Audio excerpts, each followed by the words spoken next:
എടാ, ജെറീനെ പിടിക്കാൻ ടോമേ ഉള്ളൂ. നമ്മളെ പിടിക്കാനോ ഒരു ടീം തന്നെയുണ്ട്. വാ, നമുക്ക് ലിഫ്റ്റ് വഴി പോകാം. അയ്യോ, ഒരു പട തന്നെ ഉണ്ടല്ലോടാ.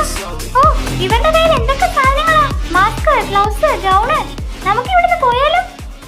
ഓ, ഇവരെന്ത് തേങ്ങയാടാ ഈ പറയുന്നേ? ഇത് നമുക്കുള്ള പണിയാണോടാ? ഓ, ഇതൊക്കെ എത്ര കണ്ടിട്ടുള്ളതാ. അയ്യോ, ഇത് നമുക്ക് കുടിക്കാനുള്ള ജ്യൂസാണോടാ ഈ കലക്കിക്കൊണ്ടിരിക്കുന്നത്? ഓ, നമ്മളെ കൊല്ലാൻ വരുന്നുണ്ടടാ, ഓടിക്കോ. ഇനി തറയിലെങ്കിലും ഇരിക്കാടാ. ഇവര് തറയിലിരിക്കാൻ പോലും സമ്മതിക്കുന്നില്ല. വിട്ടോടാ. എടാ, ഈ പ്രോട്ടോകോളും പോളിസീസും പാലിക്കുന്ന ഇവരുടെ ഇടയിൽ നമുക്കിനി ജീവിക്കാൻ പറ്റില്ല.